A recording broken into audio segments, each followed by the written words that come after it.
আমি রুবাইয়া নাওয়াজ রুমাহি, পিটিআই সংলগ্ন পরীক্ষণ বিদ্যালয়ের পঞ্চম শ্রেণীর একজন শিক্ষার্থী। আজকে শহীদ দিবস ও আন্তর্জাতিক মাতৃভাষা দিবস শীর্ষক আলোচনা সভায় উপস্থিত রয়েছেন আমার অত্র পিটিআইয়ের সুযোগ্য সুপারিনটেনডেন্ট স্যার। আরও উপস্থিত আছেন সহকারী সুপারিনটেনডেন্ট স্যার ও ইনস্ট্রাক্টর বৃন্দ এবং আমার প্রাণপ্রিয় শিক্ষক মণ্ডলী ও শিক্ষার্থী ভাই ও বোনেরা। সকলের প্রতি রইল আমার সালাম ও শুভেচ্ছা। আসসালামু আলাইকুম। উপমহাদেশে বাঙালি জাতির ইতিহাস হলো আন্দোলন সংগ্রামের ইতিহাস। 1952 সালের ভাষা আন্দোলন তার মধ্যে। আমার ভাইয়ের রক্তে রাঙানো 21শে ফেব্রুয়ারি আমি কি ভুলিতে পারি? সত্যি এই দিনটি বাঙালি জাতির ভুলার মতো নয়।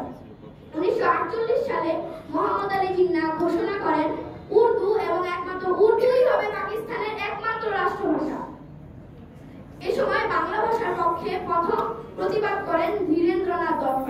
তবে বাংলাকে রাষ্ট্রভাষার জন্য সবচেয়ে বেশি গুরুত্বপূর্ণ ভূমিকা পালন করেন তমদ্দুন মজলিস ও রাষ্ট্রভাষা সংগ্রাম পরিষদ। এ সময় পাকিস্তানের 56 ভাগ লোকের মুখের ভাষাই ছিল বাংলা ও মাত্র 7 ভাগ লোকের মুখের ভাষা ছিল উর্দু।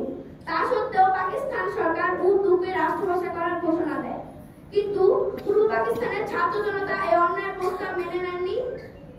তারা 1952 সালের 21শে ফেব্রুয়ারি 144 ধারা ভঙ্গ করে ঢাকার রাজপথে মিছিল বের করে। পুলিশ সেই মিছিলে গুলি চালায়। গুলিতে রফিক, সালাম, বরকত, জব্বার সহ নাম না জানা অনেকেই শহীদ হন। অনেক ত্যাগ ও রক্তের বিনিময়ে আমরা পেয়েছি আমাদের রাষ্ট্রভাষা বাংলার মর্যাদা। আমরা পেয়েছি বিজয়, কারণ ভাষা আন্দোলনই ছিল বাংলার স্বাধীনতা আন্দোলনের কাণ্ডারি, অর্থাৎ স্বাধীনতার বীজ। আমাদের সে চেতনা ও মনোভাব নিয়ে এগিয়ে যেতে হবে। 21 শহীদদের স্মরণে বাংলাদেশে যে পরিমাণ শহীদ মিনার নির্মিত হয়েছে তা পৃথিবীর কোনো দেশে হয়নি। এমনকি 21 সকালে যে পরিমাণ ফুল নিয়ে ছাত্র জনতা শহীদ মিনারে শ্রদ্ধা জ্ঞাপন করে তা দেখে সারা বিশ্ববাসী অবাক হয়। এছাড়াও জাতিসংঘের ইউনেস্কো 1999 সালের 17 নভেম্বর 21শে ফেব্রুয়ারি দিনটিকে আন্তর্জাতিক মাতৃভাষা দিবস হিসেবে স্বীকৃতি দেয়। ফলে সারা বিশ্বে এখন এই দিনটিকে উদযাপন করা হয়। যুগান্তর পত্রিকার প্রতিবেদন অনুযায়ী 2023 সালের ভাষা মাসের প্রথম দিনে সুপ্রিম কোর্টের আপিল ও হাইকোর্ট বিভাগে 149টি রায় ও আদেশ বাংলা ভাষায় দেওয়া হয়, যা বাংলা ভাষার বড় অর্জন।